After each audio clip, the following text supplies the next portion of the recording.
नमस्कार मंडळी, आज आपण पाहणार आहोत ख्रिसमस स्पेशल प्लम केक. एकदम अचूक प्रमाणासह आणि एकदम परफेक्ट होणारा न चुकणारा प्लम केक कसा बनवायचा चला बघूया. त्यासाठी मी इथं ड्रायफ्रूट घेतलेले आहे. इथे घेतल्यात चेरी, ते मोठ्या असल्यामुळं कापून घेतल्यात.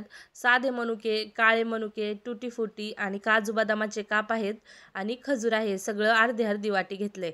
आता हे सगळं आपल्याला ऑरेंज ज्यूसमध्ये शिजवून घ्यायचे. आता इथं अर्धी वाटी ऑरेंज ज्यूस घेतला आहे. त्याच्यामध्ये आपल्याला सगळ्या बेरीज ज्या आहेत ना त्या टाकून घ्यायच्या आणि ड्रायफ्रूट बाजूला ठेवायचे, जसं की काजू बदाम आणि बाकीचं सगळं टाकून घ्यायचं.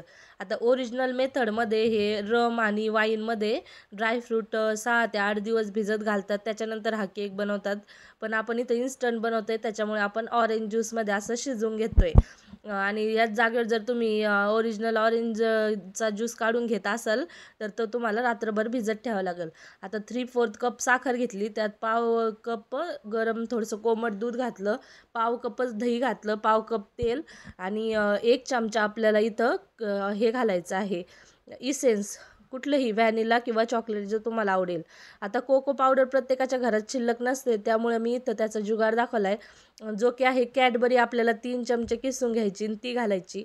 आता असा जो मोठा कप आहे ना सगळ्यात, तो एक कप आपल्याला मैदा घालायचा, 1 चमचा आपल्याला बेकिंग पावडर, पाव चमचा बेकिंग सोडा आणि एकदम 1 पिंच एवढं आपल्याला त्याच्यामध्ये सॉल्ट घालायचं आहे, मीठ. आणि आपल्याला ते सगळं चाळून घ्यायचं.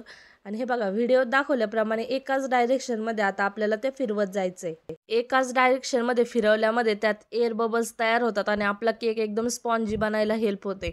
हे बघा, अशा पद्धतीने आता आपल्याला याचं बॅटर तयार करून घ्यायचं आहे. तोपर्यंत हा केक आपण पातेल्यात बनवणार आहोत, तर पातेलं गरम होण्यासाठी ठेवायचं. एकदम जाड बुडाचं पातेलं घ्या. हे बघा, अशा पद्धतीचं मिश्रण तयार झालं. आता जे ड्रायफ्रूट आपण शिजवून घेतले होते ना, ते पण आता थंड झालेले आहेत. त्याच्यानंतर हे ड्रायफ्रूट आपल्याला सर्व याच्यामध्ये टाकून द्यायचे आणि ते सुद्धा आपल्याला एकाच डायरेक्शनमध्ये फिरून मिक्स करायचं. आता बघा, बिगर कोको पावडरचं सुद्धा आपल्या केकला किती अप्रतिम एकदम चॉकलेट केकसारखा कलर आलेला आहे. आता लगेचच हे सर्व मिश्रण आपण एका ग्रीस केलेल्या टीनमध्ये टाकून घेऊया. तुम्हाला हवा तसा टीन घ्या, उंच किंवा सपाट. तुम्ही कुकरचा डब्बाही या ठिकाणी वापरू शकता, जर तुमच्याकडे अशा पद्धतीचा केक टीन नसेल तर. आणि त्याला बटर पेपर लावा किंवा अशा पद्धतीने तेल मैद्याने ग्रीस करून घ्या आणि लगेचच याच्यामध्ये सर्व मिश्रण हे टाकून घ्या. आणि अशा पद्धतीने एकदा हलवून आपल्याला 3-4 वेळा ते टॅप करायचं आहे, म्हणजे मिश्रण सगळीकडे इवन होईल आणि त्यात एअर बबल फॉर्म होतील.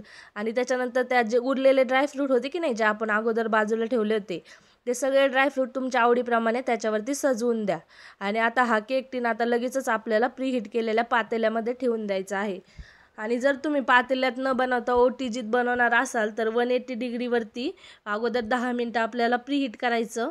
त्यानंतर 180 डिग्रीवरतीच आपल्याला 40 मिनटं केक बेक करायचा आणि पातेल्यात होण्यासाठी आपल्याला 45 ते 50 मिनटं लागणार आहेत.